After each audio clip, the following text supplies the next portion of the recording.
नमस्कार दोस्तों, स्वागत है आपका एग्ज़ाम वॉरियर के ऑनलाइन स्टडी प्लेटफॉर्म पर। तो अगर आप हिमाचल प्रदेश पुलिस कांस्टेबल की तैयारी कर रहे हो तो ये जानना आपके लिए ज़रूरी है कि किस प्रकार का लेवल रहेगा, पिछली बार कैसे क्वेश्चन पूछे गए थे। तो ये सब चीज़ें आपको जाननी चाहिए और किस क्वेश्चन को किस प्रकार से किया जाएगा। तो सबसे पहले बात करते हैं उस क्वेश्चन की जो आपका 5 मार्क्स का पिछली बार पूछा गया था। देखो, पज़ल आपकी 5 से 6 प्रकार की होती है, मैंने डिटेल में करवाया हुआ है, बस आप डिस्क्रिप्शन में चेक करिए, लिंक आपको वहाँ मिल जाएगा, उन वीडियोज़ को ज़रूर देखना। अब यहाँ पर आप जब इस क्वेश्चन को देखोगे, यहाँ कहा गया है ABCDEF और G नाम की 7 उड़ान है और एक दिन में अलग अलग समय पर उड़ रही है और अलग अलग शहर में उड़ रही है ना। तो बस हमने ये अरेंज करनी थी दिए गए कंडीशन के अनुसार। अब देखो, सबसे पहले आपको परफॉर्मा बनाना आना चाहिए। जब तक आपको परफॉर्मा बनाना नहीं आएगा इन क्वेश्चन का, आप इन क्वेश्चन को नहीं कर पाओगे। इनका एक परफॉर्मा होता है, जैसे आप इस क्वेश्चन को देखोगे तो ये आपका फ्लोर वेस्ट से मिलता है, क्योंकि फ्लोर में जैसे आपके फ्लोर फिक्स होते हैं वैसे ही यहाँ पर आपका टाइम फिक्स रहेगा। तो आपने कुछ इस प्रकार का परफॉर्मा पहले बना लेना था। देखो, टाइम फिक्स रहेगा। अब ऐसा तो होगा नहीं कि 10-15 आपका पहले आएगा, 9:40 बाद में आएगा, ऐसा नहीं होता ना। टाइम फिक्स रहता है, पहले 9:40 होंगे, उसके बाद ही 10-15 होगा। इसी प्रकार से टाइम हमारा फिक्स है ना। अब यहाँ पर आपने बहुत से खाने बना लेने हैं, ये आपके पॉसिबिलिटी के लिए है कभी, क्योंकि कुछ क्वेश्चन या फिर कुछ कंडीशन में एक से ज़्यादा पॉसिबिलिटी बनती है, उसके लिए है। अब सबसे पहले लाइन हम पढ़ेंगे, FC से 5 मिनट पहले उड़ान, F से 5 मिनट पहले C शुरू होती है। मतलब कि जो F से 5 मिनट पहले उड़ान C लेता है, मतलब C 5 मिनट पहले जाता है F से। अब हमें एक चीज़ यहाँ पता लग रहा है कि C और F में 5 मिनट का गैप है। तो 5 मिनट का गैप कहाँ कहाँ पर है? पहला तो 5 मिनट का गैप हमें दिखने को मिलता है यहाँ पर, पहला 5 मिनट का गैप यहाँ पर है। अब दूसरा 5 मिनट का गैप कहाँ पर है? दूसरा 5 मिनट का गैप यहाँ पर है। अब देखो, पॉसिबिलिटी हमारी ऐसी बनेगी, हो सकता है या तो C आपका यहाँ आए और F यहाँ आए, और हो सकता है आपका यहाँ पर देखो, हो सकता है C हमारा यहाँ आए और F यहाँ आए, है ना। क्योंकि कहा है जो उड़ान C है वो 5 मिनट पहले उड़ेगी F से। अब 5 मिनट का डिफरेंस दो ही जगह था तो हमने इसे अरेंज कर लिया, इसे हमने अरेंज कर लिया। अब बात करते हैं नेक्स्ट लाइन की, उसमें लिखा गया है जो काबुल जाती है।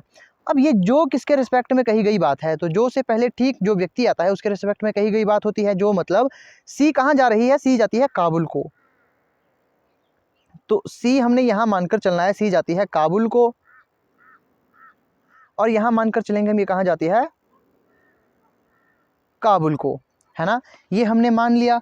अब नेक्स्ट जो हम बात करेंगे, यहाँ पर जो नेक्स्ट हमारे पास इंफॉर्मेशन दी गई है वो दी गई है कि पेरिस के लिए उड़ान अंतिम से एक पहले थी। मतलब कि अगर आप यहाँ पर देखोगे, यहाँ कहा गया है जो उड़ान पेरिस को जाएगी, पेरिस के लिए उड़ान अंतिम उड़ान से पहली थी। मतलब अंतिम उड़ान से पहली उड़ान हमारी पेरिस को है। यहाँ पर हमारा अंतिम उड़ान से पहले उड़ान हमारी कहाँ जाएगी? पेरिस जाएगी। लेकिन यहाँ पर तो हमने काबुल ले लिया, इसका मतलब ये पॉसिबिलिटी हमारी गलत हो चुकी, इसे मिटा लो। ये हमारी ठीक चल रही है तो इसे ही आगे फॉलो करते हैं। आगे कहा गया है उड़ान ए के 1 घंटे बाद उड़ान ई चलती है। मतलब ए के 1 घंटे बाद ई चलती है, मतलब ए हमारा पहले आएगा, उसके 1 घंटे बाद ई चलती है। यहाँ पर भी हम वही देखेंगे, 1 घंटे का गैप, 1 घंटे का गैप 9:40 में है और 10:40 में है ना, और 10:15 और 11:15 में है। अब हो सकता है पहली कंडीशन हम ये मानकर चलते हैं कि ए हमारा यहाँ आएगा 9:40 पर और ई हमारा आ जाएगा 10:40 पर, क्योंकि यहाँ 1 घंटे का डिफरेंस है। दूसरी कंडीशन में हम ये मानकर चलेंगे कि ए हमारा यहाँ आएगा और ई हमारा यहाँ आ जाएगा। तो ये हमने फिक्स कर लिया। तो इस हिसाब से हम व्यक्तियों को अरेंज करेंगे तो C हमारा यहाँ आ जाएगा, F यहाँ आ जाएगा, है ना। तो ये हमने पॉसिबिलिटी मान ली यहाँ पर। नेक्स्ट बात कही गई बात अब देखते हैं, नेक्स्ट क्या कहा गया है कि F के बाद उड़ानों की संख्या E से पहले उड़ानों की संख्या के समान है। मतलब F के बाद जितनी उड़ानें जाएगी, F के बाद उड़ानों की संख्या E की उड़ानों की संख्या से समान है, तो इसे हम बाद के लिए छोड़ देते हैं। अब नेक्स्ट जो लाइन हमारे पास दी गई है, उड़ान B दुबई जाती है, तो उड़ान B हमारी दुबई जाएगी। अब B कहाँ पर आएगा? अब देखो, यहाँ बहुत सी जगह है, या तो हो सकता है उड़ान B हमारी यहाँ आए, या हो सकता है उड़ान B यहाँ आए, तो अभी कंफर्म नहीं है इसका। अब नेक्स्ट बात कही गई है यहाँ पर, G 10:15 बजे उड़ान भरती है, तो 10:15 पर कौन उड़ान भरेगी? 10:15 पर भरती है G उड़ान। लेकिन यहाँ तो हमारा A आ गया है, इसका मतलब ये कंडीशन भी हमारी गलत है। इसका मतलब ये कंडीशन भी हमारी कैसी है? गलत है। तो इसे भी हम, इस कंडीशन को भी मिटा लेंगे, क्योंकि ये हमारी गलत हो चुकी। यहाँ पर साफ साफ कहा गया है 10:15 पर G जाती है, ना कि A। तो इसका मतलब A की यहाँ पर जगह फिक्स हो गई, A यहीं पर आएगा, ये हमें पता लग चुका। अब नेक्स्ट देखते हैं यहाँ पर क्या कहा गया है। यहाँ कहा गया है 10:30 पर इस्लामाबाद के लिए उड़ान भरी जाती है। तो 10:30 पर इस्लामाबाद के लिए उड़ान भरी जाती है, तो ये 10:30 है यहाँ पर इस्लामाबाद के लिए। तो यहाँ इस्लामाबाद के लिए उड़ान भरी गई है ना, उड़ान भरी गई इस्लामाबाद के लिए। तो वॉशिंगटन के लिए पहली उड़ान भरी गई, तो ये पहली उड़ान वॉशिंगटन के लिए भरी गई, वॉशिंगटन के लिए पहली उड़ान भरी गई है ना। पहली उड़ान कहाँ भरी गई? वॉशिंगटन के लिए। अब हमारे पास कहा गया था कि बी दुबई जाती है, तो बी दुबई जाएगी, उसके लिए खाली जगह एक ही बचती है, बी के लिए यहाँ पर जगह बच रही है, बी दुबई जाती है, बी दुबई गई, ये हमने मान लिया। अब यहाँ पर हमारे पास एक जगह खाली और बच रही है, वो बच रही है किसके लिए? वो बच रही है हमारी डी के लिए, क्योंकि एक ही व्यक्ति बचता है डी, तो डी हमारा यहाँ आ जाएगा। डी कहाँ जा रहा है? पेरिस जा रहा है। अब यहाँ पर देखो 2 खाने हमारे पास खाली हैं। अब यहाँ हमें पता नहीं है यहाँ पर कौन सा आएगा और यहाँ कौन सा आएगा, है ना, ये हमें पता नहीं है कौन कौन सी 2 जगहें बची है। अब इस जो हमारे पास इंफॉर्मेशन दी गई है उसके हिसाब से तो हमने सब कुछ फुलफिल कर लिया। अब हमारे पास देखो हांगकांग बच रहा है, एक शहर, है ना, एक शहर हमारे पास हांगकांग बचता है और एक हमारे पास लंदन बच रहा है। अब हमें ये नहीं पता कि लंदन यहाँ आए कि हांगकांग यहाँ आएगा, है ना, और यहाँ भी हमें नहीं पता लंदन आएगा कि हांगकांग आएगा, क्योंकि क्वेश्चन में हमारे पास यहाँ बताया ही नहीं गया है। और एक और लाइन क्वेश्चन की जो यहाँ पर हमने देखी थी कि एफ के बाद उड़ान की संख्या, तो मतलब एफ के बाद जितनी उड़ानें जाएगी ई से पहले उड़ानों की संख्या के समान है। तो एफ के बाद कितनी उड़ानें जा रही है? तो यहाँ आप एक चीज़ देखोगे, एफ के बाद हमारे पास कितनी उड़ानें जा रही है? एफ के बाद जा रही है 1 2 3। तो ई से पहले की उड़ानों की संख्या, तो ई से पहले कितनी उड़ान गई? 1 2 3 4। तो ये कंडीशन हमारे पास फुलफिल हो ही नहीं रही दिए गए इक्वेशन के अनुसार और जगह के अनुसार। इसका मतलब ये क्वेश्चन थोड़ा सा गलत था, ये नहीं हो सकता। यहाँ पर ऐसा कहा जा सकता था कि एफ के बाद उड़ानों की संख्या और ई के पहले उड़ानों की संख्या, मतलब हमने एफ को इसमें नहीं गिनते तो यहाँ पर बराबर आता, ऐसे तो बराबर आएगा नहीं और जगह इनकी यही रहेगी। तो बस ये हल्का सा इस क्वेश्चन में थोड़ा सा फॉल्ट था, तो इस लाइन को आपने नहीं देखना है, क्योंकि ये लाइन यहाँ पर जम नहीं रही थी। क्योंकि ई के बाद उड़ान की संख्या, एफ के बाद उड़ान की संख्या, देखो एफ के बाद हमारे पास कितनी आई? एफ के बाद उड़ान की संख्या हमारे पास 3 आई, और ई से पहले, तो ई से पहले हमारे पास 4 आ रही है, तो ये समान कैसे होगी? तो ये समान यहाँ पर नहीं हो सकती और इनकी जगह भी हम एक्सचेंज नहीं कर सकते। तो इसी वजह से ये लाइन हमारे पास यहाँ गलत दी गई है, इसे हम नहीं देखेंगे। अब हमारे पास यहाँ क्वेश्चन देखते हैं क्या पूछा गया है। अब यहाँ कहा गया है कि निम्नलिखित में से कौन सी उड़ान इस्लामाबाद जाती है? इस्लामाबाद कौन सी उड़ान जाती है? तो इस्लामाबाद जाएगी एफ, इसका आंसर आ जाएगा एफ। तो एफ हम यहाँ पर सही आंसर हो जाएगा, एफ जाएगी इस्लामाबाद। नेक्स्ट क्वेश्चन पूछा गया था निम्नलिखित में से ए किस शहर जाता है? तो ए जाता है वॉशिंगटन। ए किस शहर जाता है? ए जा रहा है वॉशिंगटन, और यहाँ इन्होंने वॉशिंगटन नहीं दिया गया है, तो यहाँ पर ये गलत हो जाएगा। यहाँ पर आ जाएगा निर्धारित नहीं किया जा सकता, क्योंकि साफ साफ कहा गया है कि जो ए है, जो सबसे पहली उड़ान है वो है वॉशिंगटन के लिए, और ए हमारा यहाँ पर आ चुका था। ए यहाँ पर आ ही नहीं सकता था, ए यहाँ पर कैसे आएगा? यहाँ तो जी आएगा, और 2 ही जगह थी ए की, या तो ए ने यहाँ आना था या तो यहाँ आना था।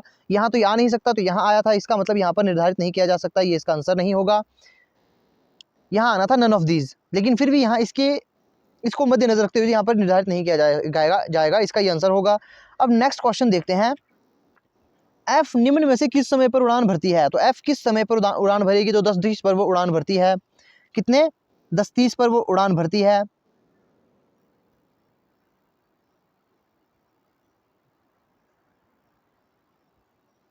तो यहाँ पर वो समय ही नहीं दिया गया है, तो यहाँ पर ये क्वेश्चन तो होगा ही नहीं सॉल्व। अब आगे कहा गया है 10:25 पर कौन सी उड़ान रवाना होती है? 10:25 पर कौन सी उड़ान रवाना होती है? तो 10:25 पर सी होती है, तो यहाँ पर आपका जो सही आंसर आएगा वो आएगा सी। यदि जी उड़ान लंदन जाती है तो निम्नलिखित में से कौन सी उड़ान हांगकांग के लिए जाएगी? अब यहाँ पर हमारे पास आंसर दे दिया गया है, कई बार क्वेश्चन में भी आंसर दिए होते हैं। यहाँ इन्होंने साफ साफ कहा है यदि उड़ान जी लंदन जाती है, मतलब ये हमारी लंदन जाएगी, ये हमारी लंदन जा रही है, तो हांगकांग कौन जाएगी? तो हांगकांग हमारी ई जाएगी, जाहिर सी बात है ना, जाहिर सी बात है। तो हांगकांग हमारी ई जाएगी, तो यहाँ पर ई ऑप्शन हमारा ठीक हो जाएगा, यहाँ पर ई ऑप्शन हमारा ठीक हो जाएगा। तो ये थे कुछ इंपॉर्टेंट क्वेश्चंस आपके जो 5 नंबर के पूछे गए थे। अब बात करते हैं नेक्स्ट क्वेश्चन की, जिससे आपको लेवल का और पता लगेगा। अब आप इस क्वेश्चन को देखोगे तो यहाँ पर कहा गया है कि बिंदु बी बिंदु एफ से पश्चिम में 5 मीटर पर है। यहाँ पर हमको प्रोफॉर्मा बनाना होगा। अब देखो यहाँ कहा गया है कि बिंदु बी बिंदु एफ के पश्चिम में है, मतलब एफ के पश्चिम में है कोई, तो यहाँ हम इसे इस तरह से रख लेंगे। तो ये है, इसे मानकर चलेंगे हम, यहाँ पर ये बिंदु एफ है, तो बिंदु एफ के पश्चिम पर बिंदु बी है 5 मीटर पर, तो इसके 5 मीटर पर यहाँ पर हम बी को मान लेंगे 5 मीटर पर, है ना, ये हमने मान लिया। आगे कहा गया है बिंदु टी बिंदु एफ के दक्षिण में है, तो बिंदु टी बिंदु एफ के दक्षिण में स्थित है, बिंदु टी बिंदु एफ के दक्षिण में स्थित है। अब यहाँ हमें इसकी लंबाई नहीं बताई गई है, ये कितना लंबा है। आगे कहा गया है बिंदु बी और बिंदु एफ के बीच की दूरी बिंदु टी और बिंदु बी के बीच की दूरी के 1 मीटर अधिक है, मतलब बिंदु बी और एफ के बीच की दूरी, बिंदु बी और एफ के बीच की दूरी और बिंदु टी और एफ के बीच की दूरी, टी और एफ के बीच की दूरी से 1 मीटर अधिक है। किसकी दूरी अधिक है? तो बिंदु बी और एफ की दूरी। तो इसका मतलब जब बी और एफ की दूरी 5 मीटर है तो बिंदु बी और टी की दूरी कितनी होगी? तो इसकी बिंदु टी की दूरी होगी यहाँ पर, ये होगी 4 मीटर, है ना, ये 4 मीटर होगी। नेक्स्ट जो यहाँ पर लाइन कही गई है उसमें कहा गया है कि बिंदु आर टी के पूर्व की ओर 3 मीटर पर 3 पर है, मतलब कि बिंदु आर टी के पूर्व की ओर 3 मीटर पर है। तो बिंदु टी के पूर्व हमारा ये हो जाएगा, पूर्व 3 मीटर पर कौन है? बिंदु आर। यहाँ पर बिंदु आर आ जाएगा, है ना, बिंदु आर हमने यहाँ मान लिया। अब आगे कहा गया है बिंदु वाई, जो बिंदु वाई है बिंदु आर के उत्तर में 6 मीटर पर है। तो बिंदु वाई हमारा आर के उत्तर में 6 मीटर पर है, 6 मीटर पर बिंदु वाई है। अब नेक्स्ट बात कही गई है यहाँ पर, बिंदु पी वाई के पश्चिम से 4 मीटर दूरी पर है। अब 4 मीटर की दूरी पर है यहाँ पर, तो यहाँ हम 4 मीटर की दूरी लेंगे। तो 4 मीटर की दूरी पर यहाँ देखो पश्चिम पर कौन है? बिंदु पी, यहाँ बिंदु पी है, ये कहा गया है इस क्वेश्चन में। आगे कहा गया है बिंदु जी बिंदु पी के उत्तर में 2 मीटर पर है, मतलब बिंदु जी बिंदु पी के उत्तर में 2 मीटर पर है। अब यहाँ इधर जाओगे उत्तर की ओर, तो यहाँ पर बिंदु कौन होगा? बिंदु जी होगा। कितने मीटर की? 2 मीटर की ऊंचाई पर है ये, है ना। अब कहा गया है बिंदु जी के पश्चिम में 4 मीटर पर है, बिंदु जी के पश्चिम पर, तो मतलब पश्चिम मतलब इस ओर होगा, है ना, पश्चिम पर है, 4 मीटर की दूरी पर है। तो 4 मीटर हम यहाँ से यहाँ तक मान लेते हैं। ये कौन है? बिंदु के, तो ये बिंदु के है। अब यहाँ पर हमसे इससे क्वेश्चन पूछे गया है कि सबसे पहले क्वेश्चन है बिंदु आर के संबंध में बिंदु एफ कितनी दूरी और किस दिशा पर है। मतलब क्वेश्चन हमसे पूछा गया है बिंदु आर और एफ के बीच में कितनी दूरी है। तो बिंदु आर यहाँ पर है ना, बिंदु आर हमारा यहाँ पर है, बिंदु एफ यहाँ पर है। तो बिंदु आर के किस दिशा की ओर है? ये किस दिशा की ओर है? तो ये है हमारा उत्तर पश्चिम की ओर, माफ कीजिएगा, ये उत्तर। क्वेश्चन यहाँ कहा कि बिंदु आर के संबंध में बिंदु एफ कितनी दूर है और किस दिशा में है। आर के संबंध में यहाँ पर कहा गया है, तो ये होगा हमारा उत्तर पश्चिम की ओर। अब कितनी दूरी पर है ये? तो इस दूरी को कैसे निकालते हैं? इस दूरी को निकालेंगे हम, यहाँ पर देखो यहाँ 4 मीटर है तो यहाँ 3 मीटर है। इसका फॉर्मूला होता है 4 का स्क्वायर प्लस 3 का स्क्वायर। इसको इस तरह से किया जाता है, इसे मैं एक बार फिर से करके दिखाता हूँ। यहाँ आएगा आपका 4 का स्क्वायर प्लस 3 का स्क्वायर फिर क्यूब, माफ़ कीजिएगा स्क्वायर रूट। तो ये हो जाएगा 16 प्लस 9 इसका क्यूब, ये आ जाएगा 25, तो 5 मीटर। तो 5 मीटर उत्तर पश्चिम की ओर है ये हमारा ठीक हो चुका है ना, एक चीज़ हमने ठीक कर ली। अब नेक्स्ट क्वेश्चन देखते हैं। नेक्स्ट क्वेश्चन क्या पूछा गया है? नेक्स्ट कहा गया है बिंदु बी के संबंध में बिंदु के कितनी दूरी पर है और किस दिशा में है। तो बिंदु बी के संबंध में के किस दूरी पर है?